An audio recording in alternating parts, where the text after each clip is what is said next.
What's up, y'all? Belmont time again.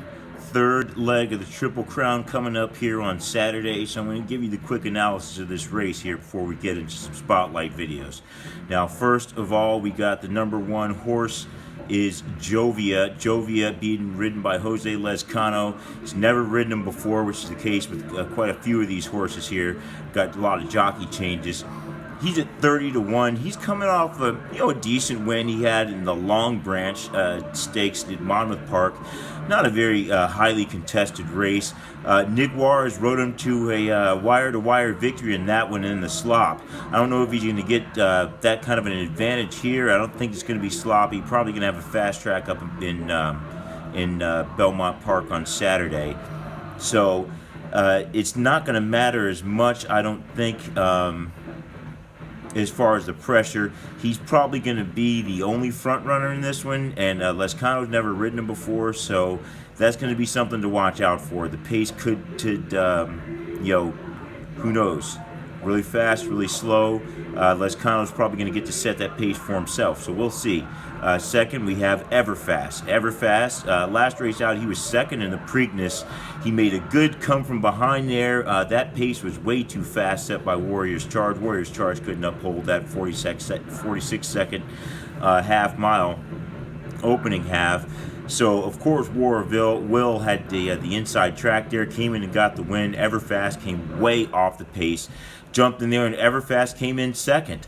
Now, it's a jockey change. Joel Rosario decided that he's not going to go with Everfast in this one. He's going to ride Sir Winston instead, so that tells you a little something about him. Rosario went with Sir Winston, but Everfast is still a good horse after running second in the Preakness. So we got Luis Saez back aboard now. Luis Saez, infamous jockey who was suspended for and blamed for the Kentucky Derby disqualification. He is technically him who's disqualified, even though the horse is disqualified as well.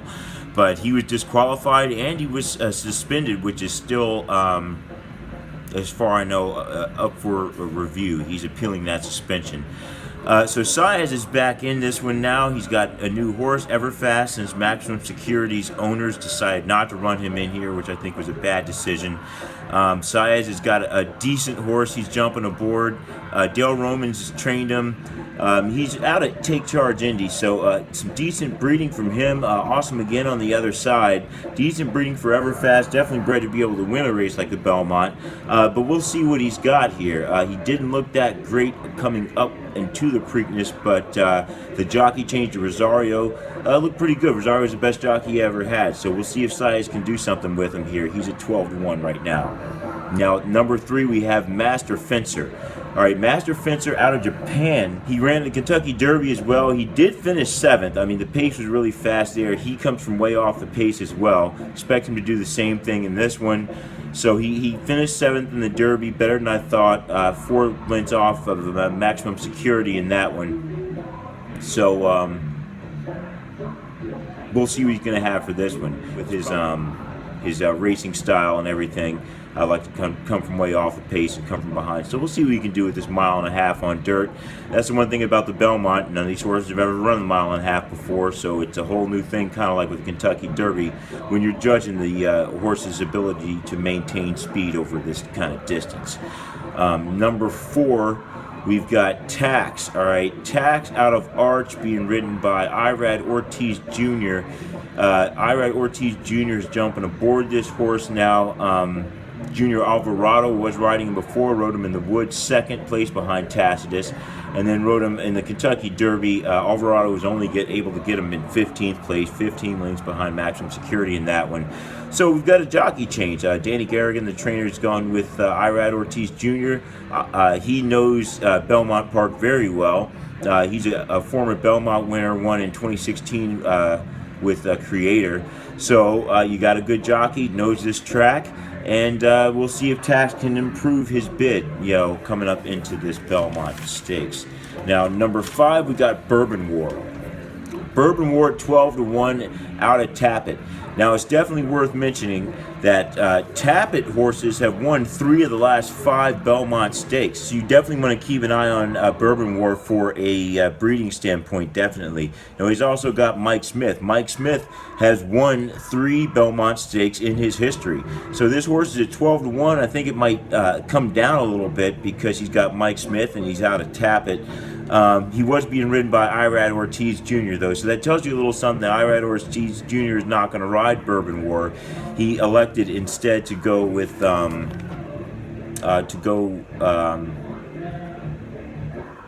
Tax. Yes, he decided to go with Tax instead. So Mike Smith aboard. Like I said, no stranger to the Belmont, no stranger to big races. Bourbon War's decent breeding.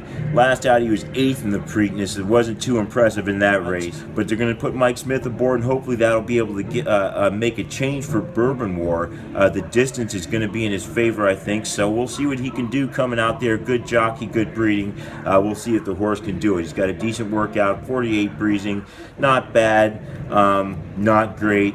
But we'll see what he's got. We'll see what he's got. Bourbon War, I mean, I think you probably want to keep an eye on him, especially if the pace is too slow or too fast. Another one coming from off the pack, so that's going to affect it a lot. Next, we've got Spinoff, number 6. Finally, we got somebody with a little speed out there outside of Jovia. He's probably going to be stalking the pace. He's got Joel Rosario aboard him. Last race he ran was in the Peter Pan Stakes. Now, it's definitely worth mentioning that he's got the biggest buyer in his last race. They only gave Warwick Will a 99 buyer for the Preakness win. I kind of disagree with that number, but at any rate, Sir Winston, running second in the Peter Pan, was able to get a 100 buyer behind Global Campaign, who's not going to be running in the Belmont. So he's familiar with this track, just having won there or run second there in the Peter Pan. He's got some good breeding, sired by Awesome McGinn. His grandfather on his mother's side is a Fleet Alex. So a Belmont winner there in a Fleet Alex. Really strong breeding for Winston. Great jockey, Joel Rosario. He's won the Belmont before, 2014, above Tonalist. So gonna have to keep your eye on this one as well. Workout wasn't too impressive, but that doesn't bother me too much if the horse can go out there and perform on the track. So we'll see what he's got. Sir Winston, definitely want to keep your eye on him at 12-1. I don't think that's going to stick. I think it'll probably come down to 8-1 or so. But, you know, got to watch out. There's a lot of contenders in this one. Number 8, Intrepid Heart. Intrepid Heart being ridden by Johnny Velasquez, trained by Todd Pletcher. Everybody knows that's a great combination, especially when they're racing in New York tracks. So you got to keep an eye on him. He's at 10-1. He's going to be stalking the pace, and it's going to be a good position. He's another horse that's sired by Tappet. His mother's father's Touch Gold. So a lot of great breeding in this one. Good jockey, good trainer, good breeding, good workout time, 1 minute breezing. The only thing is his last race he was 3rd in the Peter Pan. A quick pace in that one, Global Campaign set. He wasn't really able to do much. Sir Winston came from way off the pass, so he kind of blew past Intrepid Heart when it came down to it. But I think the strategy is going to be different in this one. And Velasquez has won this race before, twice before, once above Union Rags and once above Rags to Riches, who he also rode for Todd Pletcher. So this horse has a lot going in his favor. He's got a lot of history behind him, a lot of experience, good breeding. Intrepid Heart, watch him because he's not one of the favorites. Speaking of the favorites, the number 9, second favorite, Preakness winner. Many people think he could have been the winner if it were not for the maximum security getting in front of him, or him running into the back of maximum security. All depends on who you ask. But at any rate, Tyler Gafalion's back aboard. I gotta give him credit. Tyler Gafalion did not launch a claim of foul against maximum security. So he's kind of in the clear on this one. He showed some integrity. He knows there's a lot of horses out there. He didn't go out there and complain.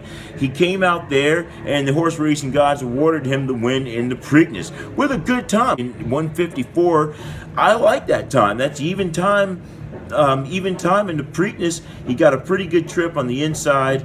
He's not going to get that trip this time coming from the outside because he's probably going to be stalking the pace. So I don't think, unless he really tries to get in there early, that he's going to get an inside trip.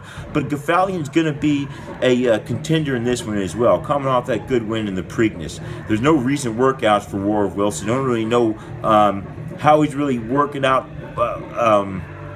Too great, whether he's working out great right now. I mean, the clock report said he's doing pretty well, but we don't have any official workout times.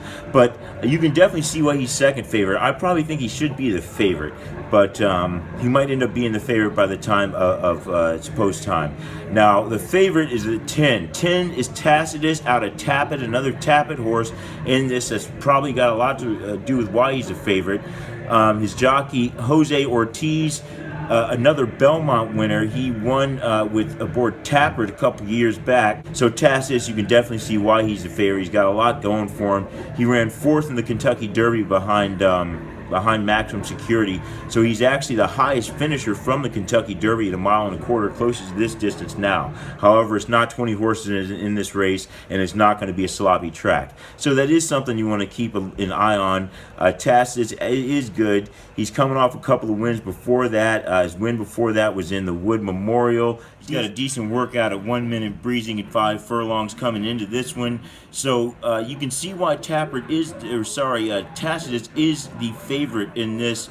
However, I think that may change. War of Will may come down. They may end up being co-favorites, or it may just end up being really close. I expect those odds to change a little bit. A lot of people are fans of War of Will because he got the win in the Preakness, and they say he would have gotten the win in the Derby. So thanks for watching.